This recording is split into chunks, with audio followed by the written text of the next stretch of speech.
നമസ്കാരം, ഏവർക്കും മന്ത്രാക്ഷരിയിലേക്ക് സ്വാഗതം. വൈശാഖ മാസത്തിൽ അഥവാ മാധവ മാസത്തിൽ കൃഷ്ണപക്ഷത്തിൽ വരുന്ന ഏകാദശിയാണ് അപര ഏകാദശി അഥവാ അജല ഏകാദശി. അപര എന്നാൽ അളവില്ലാത്ത, പരിധിയില്ലാത്ത എന്നൊക്കെ അർത്ഥമുണ്ട്. അതുകൊണ്ട് തന്നെ ഈ ഏകാദശി അനുഷ്ഠിക്കുന്നവർക്ക് വിഷ്ണുവിൻ്റെ അനുഗ്രഹങ്ങൾ ലഭിക്കുന്നതും പരിധിയില്ലാത്തതായിരിക്കും എന്നും പറയപ്പെടുന്നു.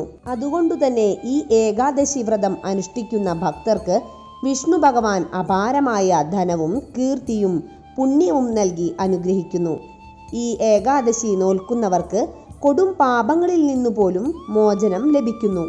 ബ്രഹ്മാണ്ഡ പുരാണത്തിൽ ഭഗവാൻ ശ്രീകൃഷ്ണനും യുധിഷ്ഠിര മഹാരാജാവും തമ്മിലുള്ള സംഭാഷണത്തിൽ ഇങ്ങനെയാണ് വിവരിക്കുന്നത്.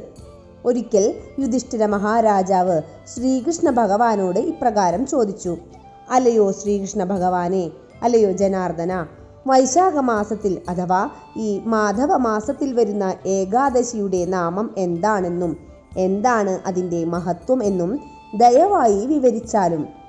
പരമദിവ്യോത്തമ പുരുഷനായ ശ്രീകൃഷ്ണ ഭഗവാൻ ഇപ്രകാരം മറുപടി പറഞ്ഞു: അല്ലയോ യുധിഷ്ഠിര, ഈ ഏകാദശി അനുഷ്ഠിക്കുന്നവർ ബൃഹത്തായ അളവിലുള്ള പുണ്യം നേടുകയും സർവ പാപ പ്രതികരണങ്ങളെയും നശിപ്പിക്കുകയും ചെയ്യുന്നു.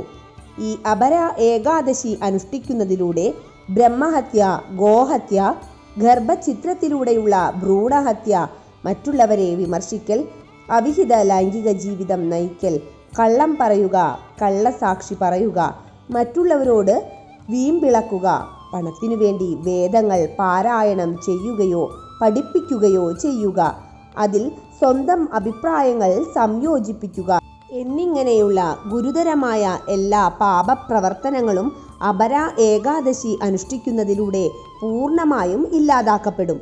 തൻ്റെ തൊഴിലുപേക്ഷിച്ച് യുദ്ധക്കളത്തിൽ നിന്ന് പലായനം ചെയ്യുന്ന ഏതൊരു ക്ഷത്രിയനും തൻ്റെ നിശ്ചിത കടമകളിൽ നിന്ന് താഴേക്ക് പതിക്കുമെന്നതും നരകം പോകുമെന്നതും തീർച്ചയാണ്.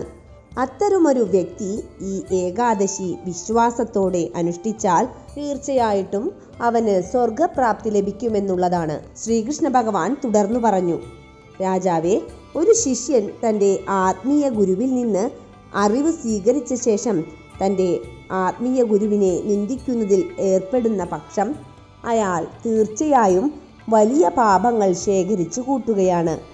അപലപനീയമായ പാപിയായ അത്തരം വ്യക്തിക്ക് അപര ഏകാദശി ആചരിക്കുന്നതിലൂടെ പാപഫലങ്ങളിൽ നിന്ന് മോചനം നേടാനും പരമോന്നത ലക്ഷ്യസ്ഥാനം നേടാനും കഴിയും.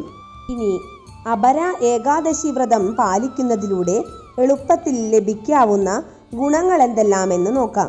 കാർത്തിക മാസത്തിൽ പുഷ്കരത്തിൽ 3 പ്രാവശ്യം കുളിക്കുന്നതിലൂടെയും ഒരാൾ മകരമാസത്തിൽ സൂര്യൻ ഉത്തരായനത്തിലേക്ക് പ്രവേശിക്കുമ്പോൾ പ്രയാഗിൽ കുളിക്കുന്നതിലൂടെ ലഭിക്കുന്ന പുണ്യഫലവും, കാശിയിൽ ഉപവസിച്ച് ശിവരാത്രി വ്രതം പാലിക്കുന്നതിലൂടെയും ഗയയിലെ വിഷ്ണു ഭഗവാന്റെ പാദപത്മങ്ങളിൽ ഉപചാരം അർപ്പിക്കുന്നതിലൂടെയും, ഏതൊരാൾക്ക് വ്യാഴം സിംഹരാശിയിലേക്ക് പ്രവേശിക്കുമ്പോൾ ഗൗതമി നദിയിൽ കുളിക്കുന്നതിലൂടെയും ലഭിക്കുന്ന മംഗളകരമായ ഫലങ്ങൾ, കുംഭമേള സമയത്ത് കേദാർനാഥ് സന്ദർശിക്കുന്നതിലൂടെയും ബദരീനാഥനെ സന്ദർശിച്ച് ആരാധിക്കുന്നതിലൂടെയും, സൂര്യഗ്രഹണ സമയത്ത് കുരുക്ഷേത്രത്തിൽ കുളിക്കുന്നതിലൂടെയും, ആനകൾ, കുതിരകൾ, പശുക്കൾ, സ്വർണം, ഭൂമി എന്നിവ ദാനം നൽകുന്നതിലൂടെയും ലഭിക്കുന്ന പുണ്യഫലങ്ങൾ എന്നിവയെല്ലാം തന്നെ അപര ഏകാദശി വ്രതം പാലിക്കുന്നതിലൂടെ എളുപ്പത്തിൽ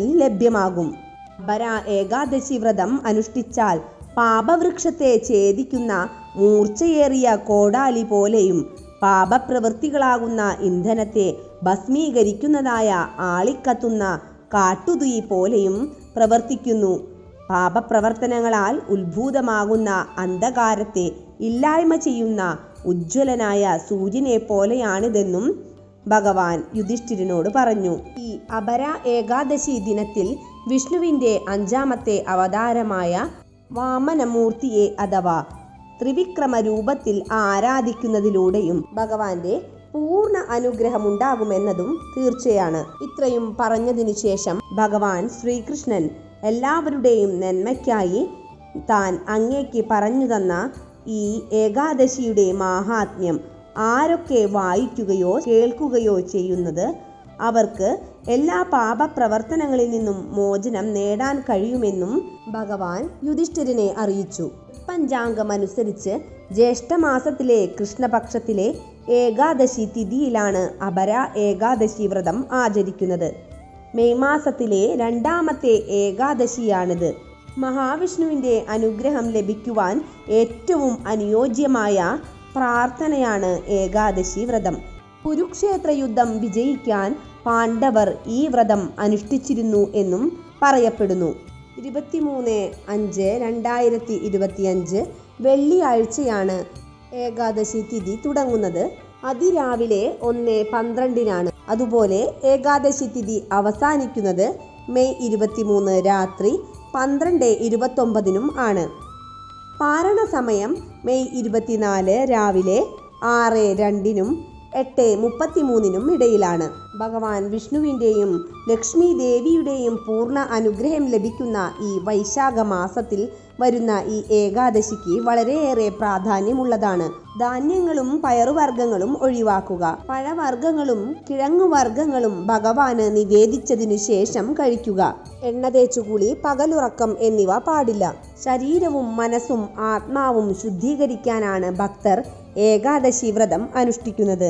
അതിരാവിലെ എഴുന്നേറ്റ് കുളിച്ച് ശുദ്ധിയായി മഹാവിഷ്ണുവിൻ്റെ വിഗ്രഹത്തിലോ ചിത്രത്തിലോ നെയ്വിളക്ക് സമർപ്പിച്ച് പ്രാർത്ഥിക്കുകയും പുഷ്പങ്ങളും ഫലങ്ങളും നേദ്യങ്ങളുമൊക്കെ സമർപ്പിക്കുകയും ചെയ്യാം.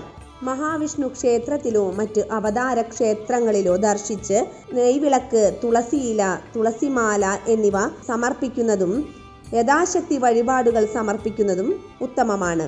ഏകാദശി ദിവസം ദാനധർമാദികൾ നടത്തുന്നത് പുണ്യകരമാണ്. അന്നദാനമാണെങ്കിൽ അതിവിശേഷവുമാണ്.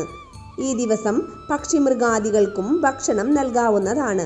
ഏകാദശി വ്രതം നോറ്റവർക്കും നോൽക്കാത്തവർക്കും എന്നാൽ നാമജപം നാവിൽ നിന്നും ഒഴിയാതിരിക്കാൻ ശ്രമിക്കുന്നത് നല്ലതാണ്.